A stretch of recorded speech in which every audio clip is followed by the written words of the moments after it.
Welcome to Networking RX, a podcast devoted to helping business professionals like you enhance your networking skills in order to become more proficient giving and receiving quality business referrals and improving the overall quality of your life and the lives of those around you. The Networking RX podcast is a production of AmSpirit Business Connections, an organization whose mission is to empower business success through networking. Welcome back for another episode. This is Frank Agin, founder and president of AmSpirit Business Connections, and your host for the Networking RX podcast. Today I want to talk about a book that I picked up. It's by Crystal Dwyer Hansen, and she has a co-author, Mark Victor Hansen. I did those in reverse. Mark Victor is the person behind the Chicken Soup for the Soul series, but he co-authored a book with his wife, and I guess I'm going to give her front credit on that because the particular section I want to talk about in the book, and the name of the book is Ask, The Bridge from Your Dreams to Your Destiny. And there's a particular section in here on relationships, and essentially I believe this Crystal wrote much of this particular section, and so I wanted to kind of emphasize her. But she makes some interesting points in this particular section on asking, and I want to kind of share some of those. And you know, she starts out by making a point early on that we need each other. Humans need each other. If you think you've done it all on your own, you're wrong. Maybe a little self-centered. Maybe you just need to stop and think about the help you've gotten along the way. Parents, teachers, friends, people have hired you, people have given you an opportunity. We're all being helped every day, so we do need each other. There's nothing you're ever going to do alone. And so, because we need each other, it's important that we ask from each other. When she makes another point in here that asking something of someone requires them to engage. When we ask for help from somebody, they've got to do something. Ignoring us is something, I guess, but we kind of get in their head, and they have to make the decision, well, I'm going to ignore this. Or I'm going to engage and I'm going to help. Or I'm going to respond and say, no, I can't. But by asking them to do something, it requires them to engage with us. And essentially by asking, we're becoming vulnerable, and we're sharing our curiosity with them and inviting them to help them understand our problems, and inviting them, asking for help in solving those problems. And that creates an immediate bond with people. We think that when we ask of others that we're going to put them out, and in reality that's not necessarily the case. And I'll kind of touch on that a little later. But I had Dr. Wayne Baker on about a year ago now, actually a little more than a year ago now, and he's got the book, All You Have to Do Is Ask. Very well, the books both have similar themes about asking and the power of asking. But Dr. Baker's book is a little more academic in nature. He's coming at it from his experience at the University of Michigan and with some other ventures that he has gotten himself involved with. Crystal Dwyer Hansen and Mark Victor Hansen's book is a little more, not theoretical, but a little more woo-woo, if you will. But it still makes some great points, and people want to ask, and that's another point that Crystal makes is human beings, and I'm quoting here, human beings are wired to want to help when they can. But here's the interesting thing that she goes on to say. But people also tend to not want to overstep boundaries in offering help. So, and I think that's very true. Um, and I'll give you an example. You're driving, and this is so true now in the cell phone age. But you're driving down the street, and there's somebody pulled over, and they're obviously having car trouble. I think before cell phones, we were prone to stop because we knew that they were really in trouble. I grew up in the Upper Peninsula of Michigan. If you saw somebody broke down on the road, pre-cell phone days, they had to walk. It may have been a couple miles. It may have been longer than that, but they had a real issue. It may have been a half mile to the nearest house. And so you would stop and you would offer help, and you would kind of realize that they really need help, and you probably weren't overstepping boundaries in offering help. In this day and age, and I know I'm not alone in saying this, but when I see somebody pulled over the side of the road, I just drive by. And I know I'm not alone because everybody's driving by. We tend to assume that people have cell phones and they can take care of themselves. And by offering help, we're really overstepping bounds, if you will. And I think that's with car trouble, but it's not necessarily limited to that either. We come across people all the time, and we just don't know, or we might suspect, and we don't want to overstep our bounds. A lot of times, we might take it for granted that somebody doesn't need help. And my father referred to this as the pretty girl syndrome, and that nobody asked the pretty girl to prom because everybody assumed that the pretty girl had a date. And prom would come and go, and people would go to prom and say, well, where is the pretty girl? And she didn't have a date for prom, and nobody knew. Everyone just assumed. And I think a lot of times, certainly in business, but in life, we look at people and we think they've got it all together. And so we don't offer help because we don't want to overstep boundaries. And so that just underscores the point that if you don't ask, then people don't know what you want, and they don't want to cross those boundaries and impose on you. Crystal shares in the book a study that was done in 1972 by Thomas Moriarty, and it's just a passage. I really want to get the study and look at it. I don't know where Thomas Moriarty did his research out of, or who he's which is generally a college or university where he's associated, but I want to dig into this because it's very interesting. And there's not a biography or there's not footnotes in the book that I could get into. But anyhow, what they did, this took place at Jones Beach in New York, and basically it was a social behavior study of strangers.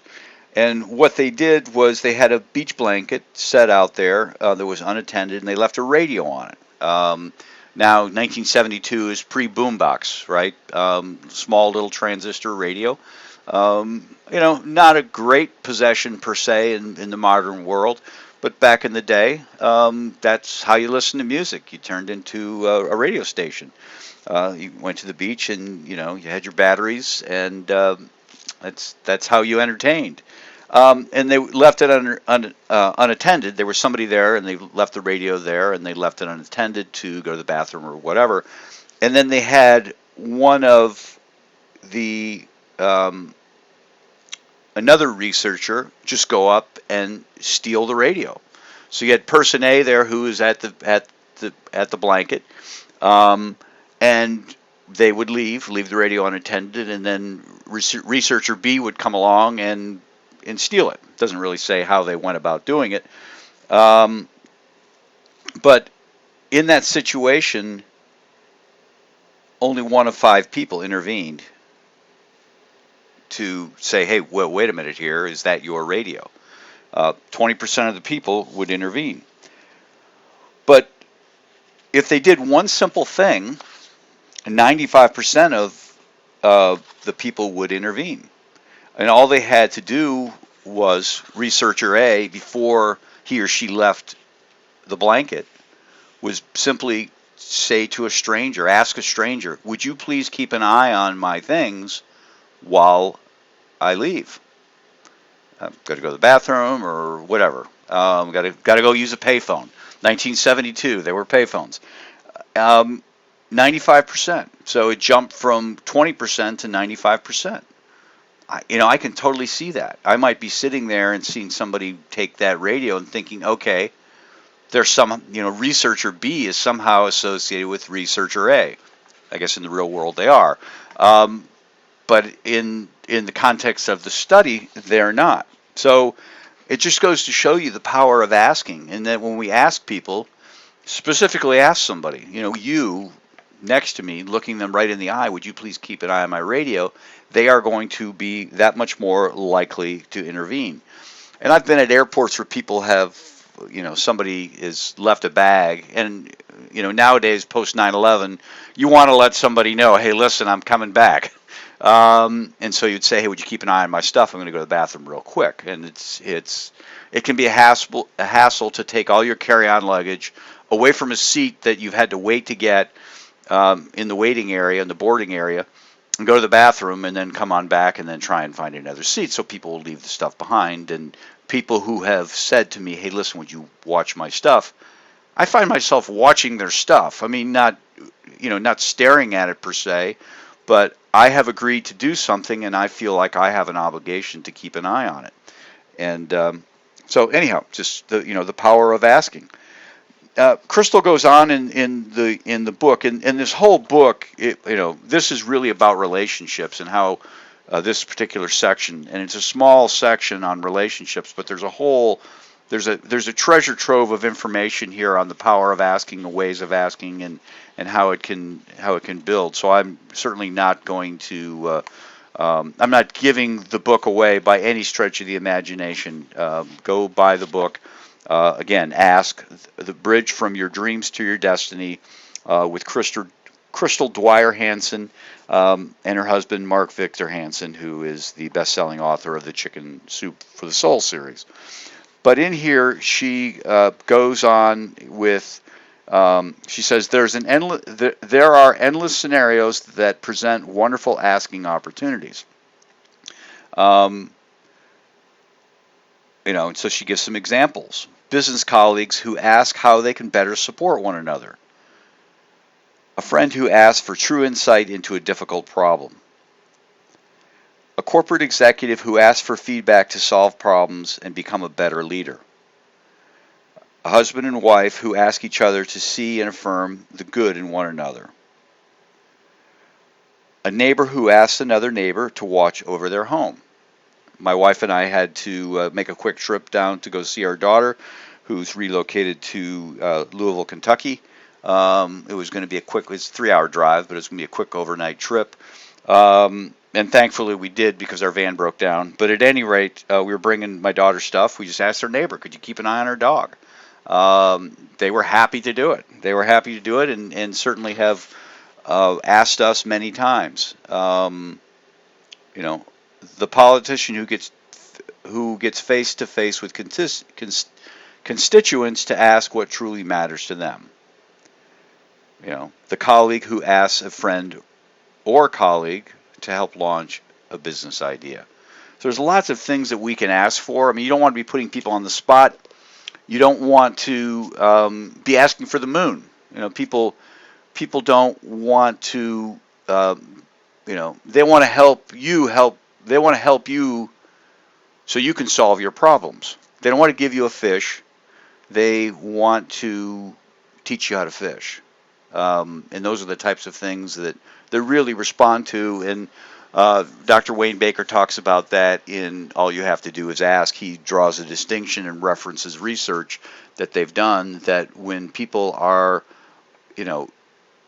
making a dependent ask, give me a fish, that's a dependent ask, people become tiresome of that and are less likely to ask. But if you make an empowered ask, empower me sort of ask, people are much more likely to come through for us. So it's just something to think about with respect to asking. But the key to point in all of this that Crystal Dwyer Hansen brings out is that by asking, you really build relationships. You're not putting people off. We are hardwired to help one another. We want to help one another. And so if you need help, and we all need help, we all need each other, don't be afraid to ask. Don't be afraid to just reach out and say, hey, would you help me?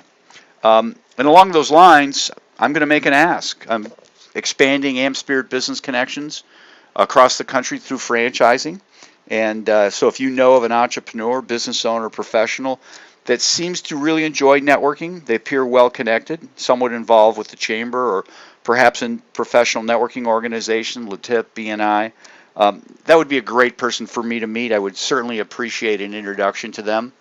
It's literally as simple as sending them an email and copying me on that email saying, hey, you two should talk, and maybe putting some other particulars in there about who we are. Frank's got a podcast, blah, blah, blah. And if you need some help with that, I've certainly got some language I can share.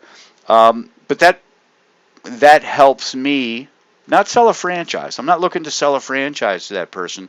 Just educate them on what we're about, because that person knows people, and that person knows people who know people. And it kind of daisy chains out, and that's how, I network myself to grow our stable of franchisees. So I'm asking for a connection to that person, that professional, that business owner that really likes to network, appears well connected, involved in a chamber or a networking organization, because they're the ones who are most likely going to be connected to the person who really would engage, really want to be a franchisee in the AmSpirit Business Connection system. Thanks for joining us on the Networking RX podcast. Please put what you've learned into action today and let us know if you have questions, comments, or ideas for future topics. You can email them to us at podcast@amspirit.com. That's AmSpirit.com. Finally, so you never miss an episode, be sure to subscribe to the Networking RX podcast through iTunes, Overcast, or however you receive your podcasts.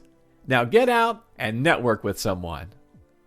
The Networking RX podcast is the copyright production of AmSpirit Business Connection. All rights reserved.